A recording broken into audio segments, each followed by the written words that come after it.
সৌরভ একটা কবিতা লেখো তো, আজকে 25শে বৈশাখ, একটু কবিতা লেখো। 25শে বৈশাখে কিছু কবিতা আসছে না, একটু লেখো তো।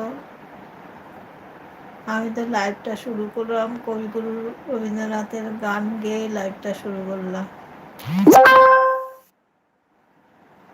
অনিতা দিয়ে সাপোর্ট করছে।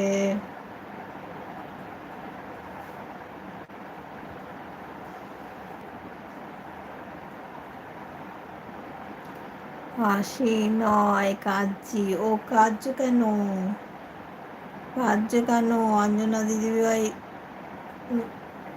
মিউট হয়ে গেছে, চলে গেছে বলে কাঁদছো? সৌরভ, সৌরভ, সৌরভ, কাঁদছো কেন? কাঁদছো কেন বলো তো?